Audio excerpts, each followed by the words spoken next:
नमस्कार दोस्तों। कार्तिक पूर्णिमा व्रत कथा 2024 में 15 नवंबर शुक्रवार को है कार्तिक पूर्णिमा। कार्तिक पूर्णिमा के दिन गंगा स्नान करने के बाद दान करते हैं, इससे अच्छे पुण्य की प्राप्ति होती है, पाप मिटते हैं और मोक्ष की भी प्राप्ति होती है। कार्तिक पूर्णिमा के दिन इस कथा को सुनने मात्र से विष्णु भगवान के साथ साथ सभी देवी देवताओं की असीम कृपा प्राप्त होती है। पौराणिक कथा के अनुसार भगवान शिव के बड़े पुत्र कार्तिकेय जी ने तारकासुर राक्षस का वध करके देवताओं को उसके भय से मुक्ति दिलाई थी, लेकिन तारकासुर के वध से उसके 3 बेटे तारकक्ष, कमला और विद्युन्माली बेहद दुखी और देवताओं के प्रति आक्रोशित थे। तारकासुर के बेटे ने देवताओं से बदला लेने के लिए ब्रह्मा जी की उपासना शुरू कर दी। उन तीनों ने अपने कठिन तप से ब्रह्मदेव को प्रसन्न कर लिया और अमरता का वरदान मांगा।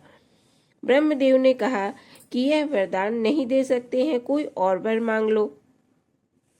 तब तीनों भाइयों ने कहा कि आप हमारे लिए 3 अलग अलग नगर बना दें, जिसमें रहकर वे पृथ्वी आकाश सब भ्रमण कर सके। 1000 साल बाद जब तीनों भाई मिले तो तीनों नगर मिलकर एक हो जाए। जो देव एक ही बाण से इन तीनों नगरों को नष्ट कर दे, उसके ही हाथों हमारी मृत्यु हो। ब्रह्मदेव ने उनको यह वरदान दे दिया।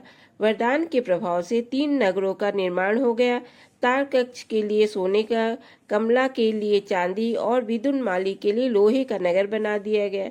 उन तीनों भाइयों ने तीनों लोकों पर अधिकार कर लिया। देवताओं के राजा इंद्र इन तीनों भाइयों से भयभीत होकर भगवान शिव की शरण में गए और मदद करने का निवेदन किया। तब भगवान शिव ने एक दिव्य रथ का निर्माण किया, जिसमें चंद्रमा और सूर्य उस रथ के पहिए बने। इंद्र, यम, कुबेर और वरुण उस रथ के घोड़े बने। हिमालय, धनुष और शेषनाग प्रत्यंचा बने। भगवान शिव बाण और अग्निदेव उसके नोक बने। ऐसे दिव्य रथ पर सवार होकर भगवान शिव उन तीनों राक्षस भाइयों से लड़ने पहुंचे। भगवान शिव और उन तीनों राक्षसों के बीच भीषण युद्ध हुआ। युद्ध के समय जैसे ही तीनों भाई एक सिर में आए, भगवान शिव ने उस दिव्य धनुष बाण चलाकर एक बार में ही तीनों का संहार कर दिया। इस वजह से भगवान शिव को त्रिपुरारी भी कहा जाता है।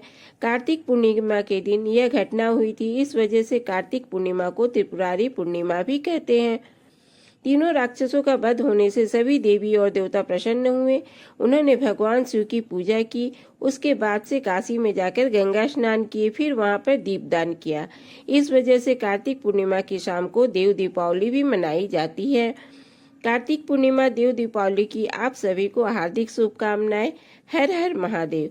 वीडियो पसंद आया हो तो प्लीज लाइक, शेयर और सब्सक्राइब अवश्य करें। धन्यवाद।